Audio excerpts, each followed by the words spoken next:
Shalom untuk anak-anak semua. Selamat Hari Natal untuk anak-anak sekalian.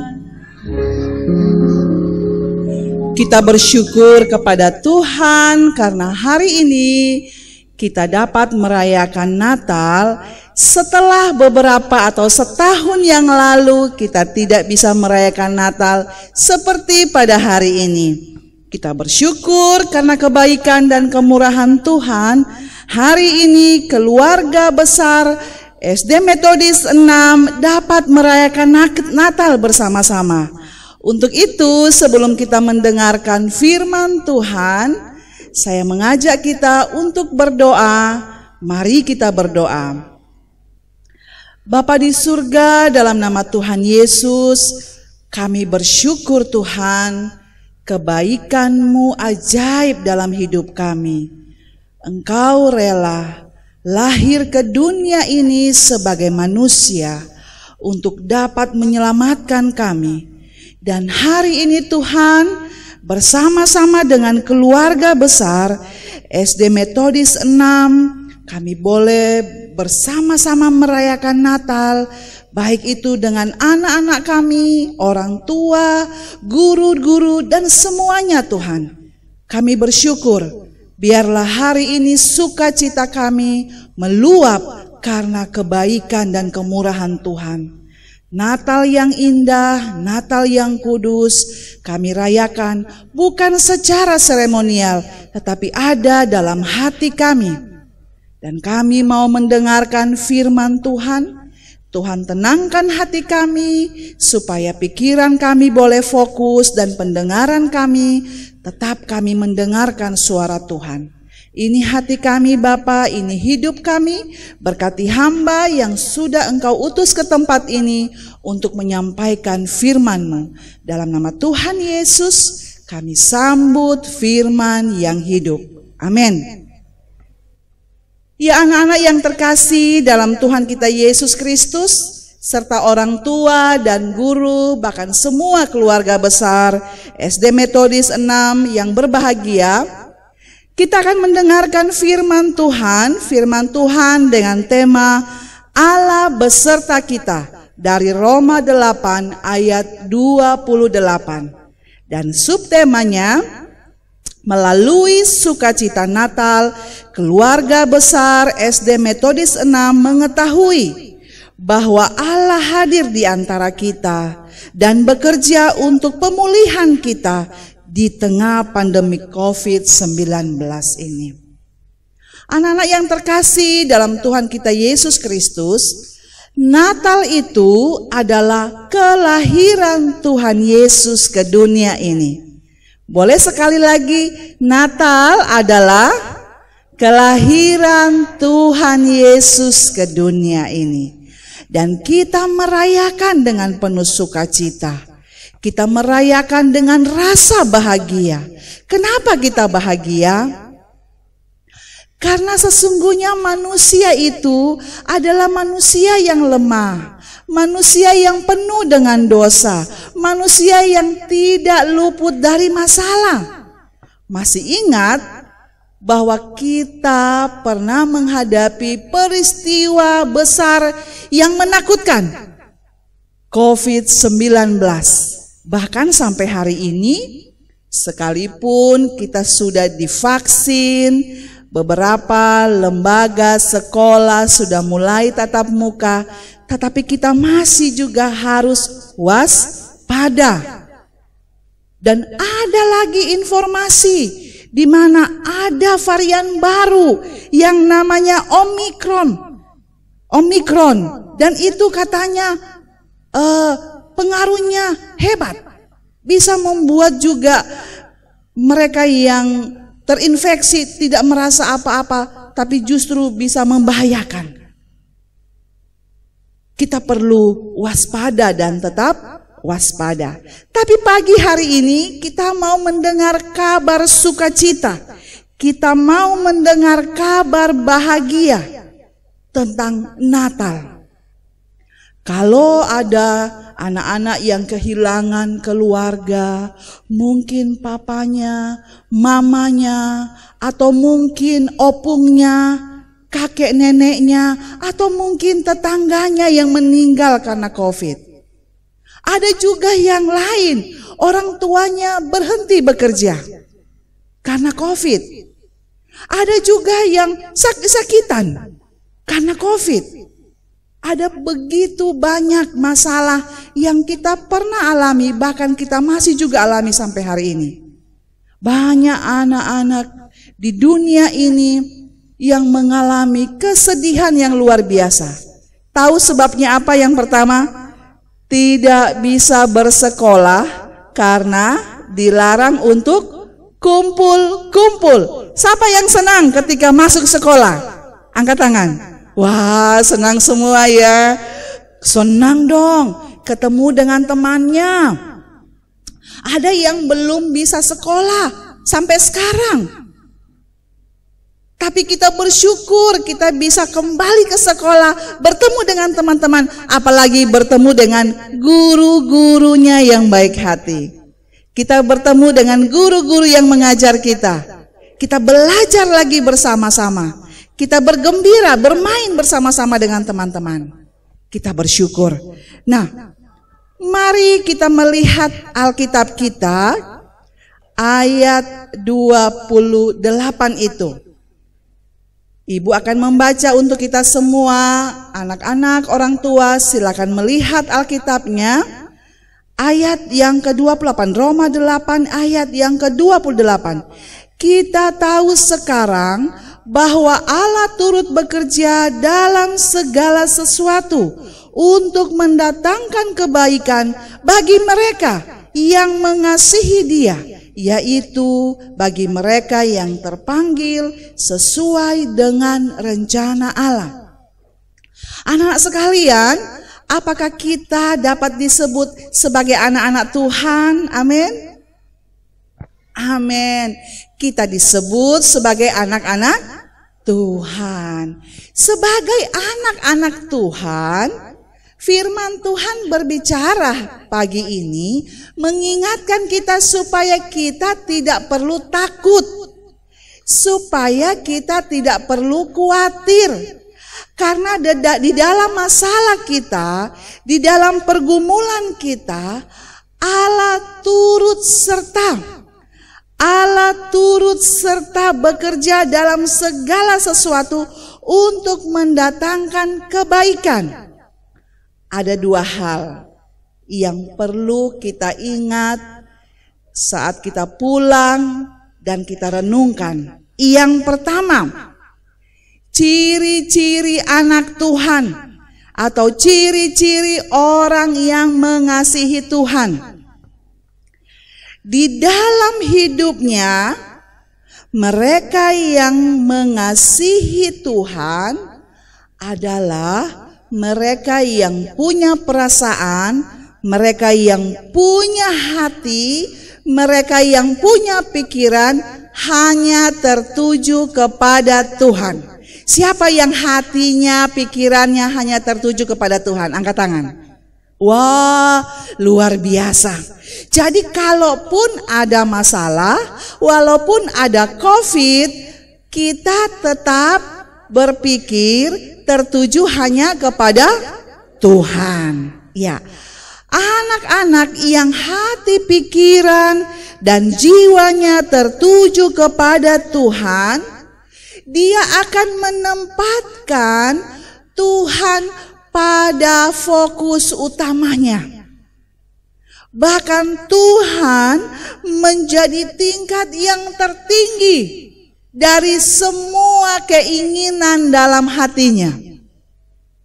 Ada banyak kita yang punya keinginan, maunya tahun ini begini, maunya begitu, maunya ini, maunya itu.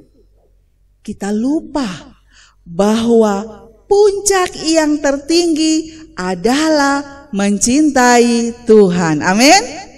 Iya, kita harus mencintai Tuhan. Jangan kita terpengaruh dengan apa? materi, apalagi permainan-permainan, apalagi. Seringkali kan perhatian kita terganggu.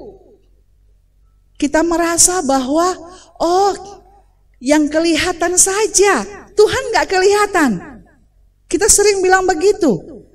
Kita lupa bahwa setiap saat Tuhan ada beserta kita. Jadi hidup kita harus kita arahkan hanya kepada Tuhan. Keinginan kita yang tertinggi hanya untuk menyenangkan hati Tuhan. Nah, berikutnya, ciri-ciri anak Tuhan atau orang yang percaya, orang yang benar. Mereka terpanggil sesuai dengan rencana Tuhan.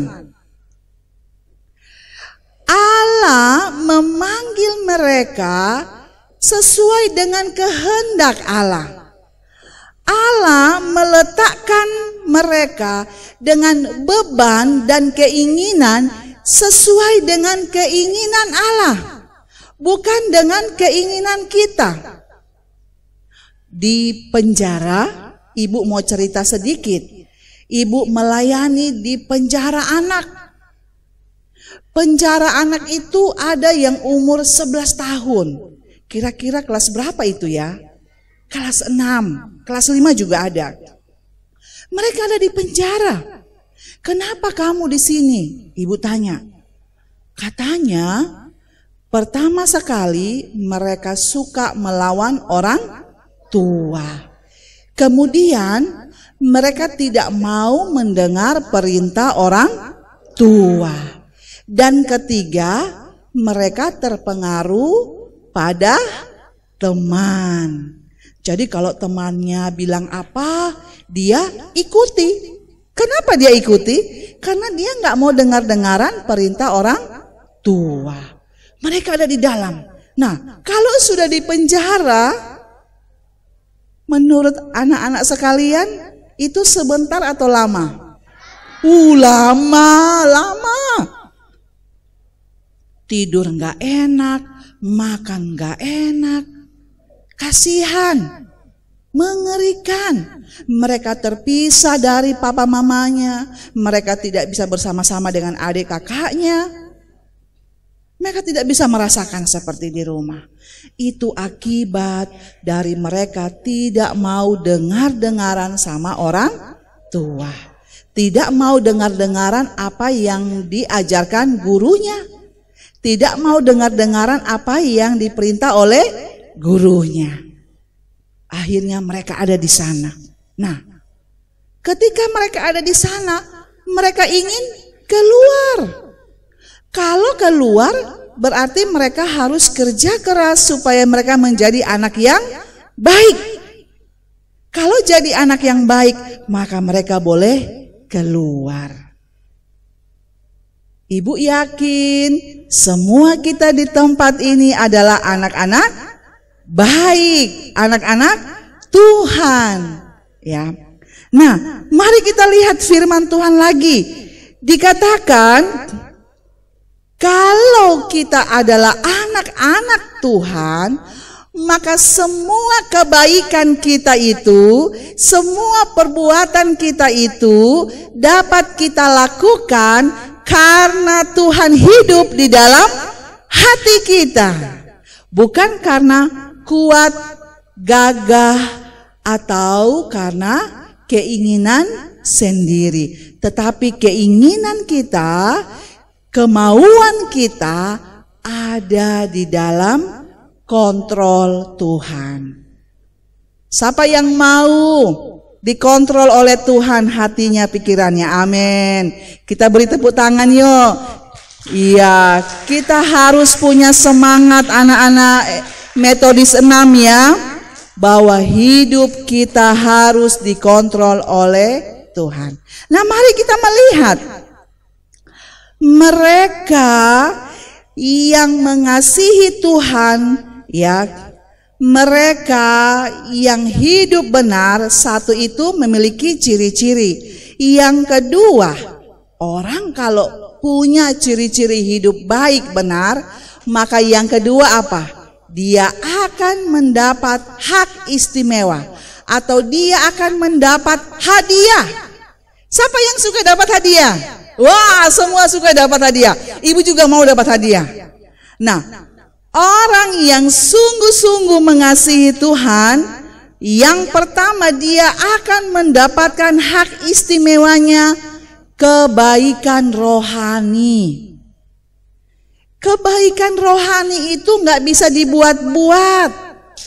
Kalau mungkin sama orang kita bisa bohong, pura-pura kita muka baik, padahal di belakang ganggu kawan. Pura-pura kita serius lihat pelajaran. Waktu gurunya balik, dia main di belakang. Nggak bisa begitu. Nggak bisa begitu. Pura-pura kita ngerjain PR. Waktu dilihat papa mama. Saat mereka pergi, kita buka handphone. Kita nonton film. Kita main apa lagi? Game. Enggak. Tetapi orang yang mendapat kebaikan Tuhan, dia memiliki kerohanian yang baik, ya. Dia tidak mau melakukan dosa. Dia tidak mau melakukan kesalahan. Dia gampang minta maaf. Dia ingin selalu dekat dengan Tuhan. Ya. Dia selalu merindukan surga, di mana surga itu adalah sesuatu yang menyenangkan. Dia menjadi orang yang tidak munafik. Dia menjadi anak yang baik. Anak yang baik, ya. Dia tidak mau berbohong. Dia tidak mau menyakiti orang lain. Dia tetap mengasihi orang seperti dia mengasihi dirinya sendiri. Kerohanian dia, nggak perlu lagi dia dipaksa berdoa, dia mau berdoa. Nggak perlu lagi dipaksa dia baca Alkitab, dia mau baca Alkitab. Nggak perlu lagi dipaksa dia gereja. Bahkan dia mau menghafal ayat. Siapa yang hafal ayat? Siapa yang hafal ayat? Wah, hebat. Hafal ayat firman Tuhan, penting ya. Ketika kita mendapatkan hadiah rohani kita baik dari anak-anak, maka setelah kita menjadi dewasa, kita menjadi anak-anak yang berbahagia. Kemanapun kita pergi, kita tidak takut. Kemanapun kita pergi, kita tidak gampang terpengaruh. Kemanapun kita pergi, kita selalu menjadi berkat. Oh, nampak kali ini ya alumni dari SD Metodis 6. Oh, nampak kali ini ya anak yang mengasihi Tuhan. Dia memiliki gambaran kerohanian yang hebat. Dia memiliki kehidupan rohaninya yang membanggakan orang tua, yang membanggakan guru-gurunya. Itu yang diberi, ya, itu yang diberi oleh Tuhan. Di Jalan Sisingamangaraja, dekat Jalan Pelangi, kami punya pelayanan anak-anak namanya Rumah Baca Indonesia. Di sana ada 120 anak. Mama papanya itu harus kerja di terminal. Terminal, tahu di terminal amplas, jadi apa itu? Jadi kenek, bisa juga jadi itu yang bilang siantar. Jadi orang datang naik mobil itu. Terus mamanya hanya kerja di rumah, ada juga yang kerja di pasar. Mereka tidak pernah bisa dilihat oleh orang tuanya setiap hari. Jadi selalu di rumah sendiri. Ada banyak anak-anak ini yang nongkrong di namanya Stadion Teladan. Tahu Stadion Teladan? Enggak tahu, jauh banget itu Bu. Di sana mereka kumpul dengan anak-anak lain. Dan ternyata mereka suka ngelem. Tahu ngelem? Nggak syukur, puji Tuhan. Mereka juga suka ngamen. Mereka juga suka apa? Copet. Ngeri ya. Tapi setelah kita datang ke situ, melayani mereka, bahkan membuka pondok-pondok kecil untuk kita buat persekutuan, banyak anak-anak itu yang menunjukkan rapotnya tinggi, nilainya bagus. Dulunya merah, sekarang sudah warna biru. Jadi udah bagus, udah warna hitam. Dan guru-guru menghargai karena mereka betul-betul sungguh-sungguh mau berubah. Mereka benar-benar memakai waktu bersekutu untuk membaca firman Tuhan, berdoa bersama-sama. Dan tidak heran kalau setiap mereka berdoa, mereka pasti menangis. Ingat papa mamanya yang bekerja keras. Jadi kita harus punya hati untuk orang tua kita, mendoakan mereka. Nah, berikutnya, ketika kita sungguh-sungguh mengasihi Tuhan, maka selain kita diberi kehidupan rohani yang baik, kita diberi juga perlindungan. Perlindungan secara tubuh. Perlindungan yang Tuhan beri, kita diproteksi dari sakit penyakit. Kita dijaga oleh Tuhan dalam setiap keadaan, sekalipun maut yang sedang merongrong kita. Kita diberikan hikmat untuk dapat mengatur tubuh kita dengan baik. Ya, hari malang dijadikan Allah seperti juga hari mujur bagi orang percaya. Jadi Tuhan tidak mengizinkan dia untuk mengalami malapetaka dalam hidupnya. Itu orang-orang yang mengasihi Tuhan. Jadi melalui Natal ini kita harus tahu. Melalui Natal ini kita harus ingat bahwa Allah bukan sekedar hadir. Allah bukan sekedar melihat. Allah bukan sekadar duduk senyum-senyum menatap kita, tetapi dia turut bekerja. Dan apa yang dikerjakannya itu adalah sesuatu yang berhubungan dengan kekekalan. Bukan sekedar kebutuhan dunia, bukan sekedar keinginan dan kesuksesan dunia, bukan sekedar untuk menyambung hidup, tetapi dia hadir.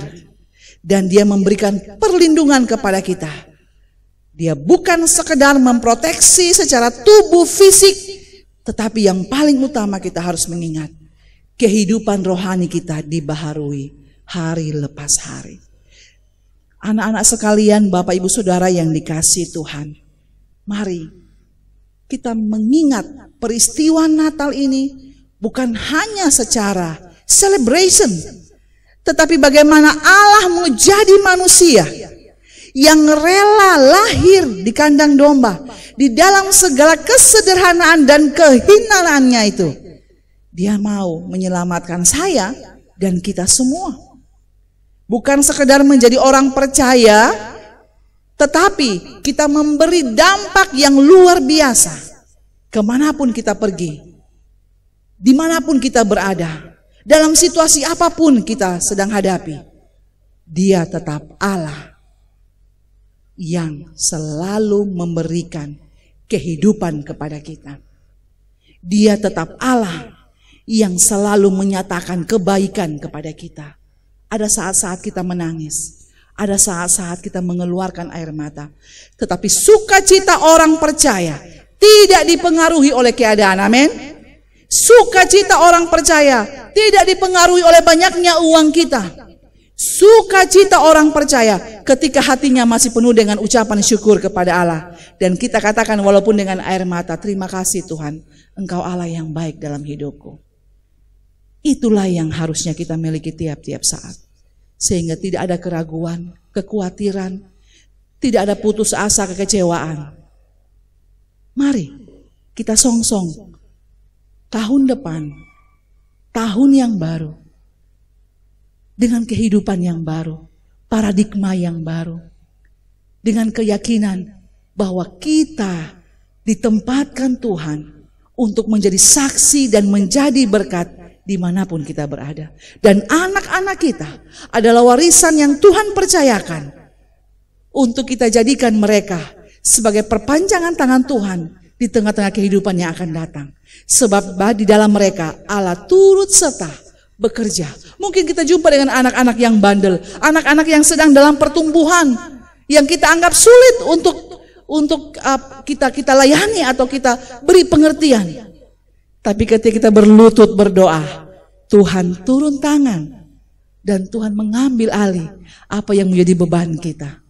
Mereka tidak akan berjalan sendiri, tetapi Roh Allah akan terus ada bersama mereka, menuntun dan memimpin mereka pada jalan yang benar, sehingga apa yang menjadi keinginan mereka sesuai dengan keinginan hati Allah. Selamat hari Natal untuk kita semua. Tuhan Yesus memberkati. Mari kita berdoa. Bapa, kami bersyukur. Di dalam kasih-Mu kami masih mengingat Tuhan.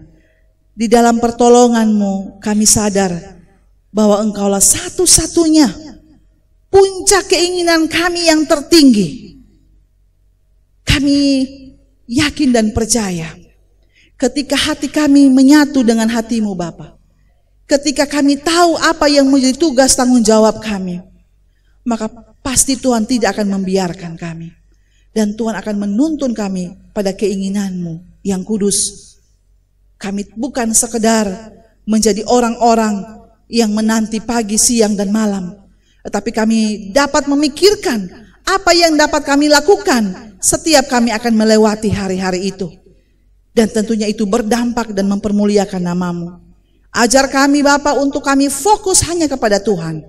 Ajar kami Bapa untuk kami percaya diri bahwa situasi ini, kondisi ini tidak akan dapat merebut kami dari kasih Kristus yang begitu besar dan membawa kami kepada rencana Tuhan yang indah. Oleh sebab itu Tuhan, biarlah kami tetap fokus di dalam tugas tanggung jawab kami masing-masing, baik sebagai orang tua maupun sebagai guru. Kami tetap fokus melaksanakan tugas kami untuk mendidik, membesarkan anak-anak kami dan membawa mereka kepada rencana Tuhan yang mulia. Tuhan juga memberkati anak-anak kami ini dalam proses pertumbuhan mereka, dalam studi mereka. Biarlah Bapa, mereka tetap merasakan kasih dan kebaikan Tuhan.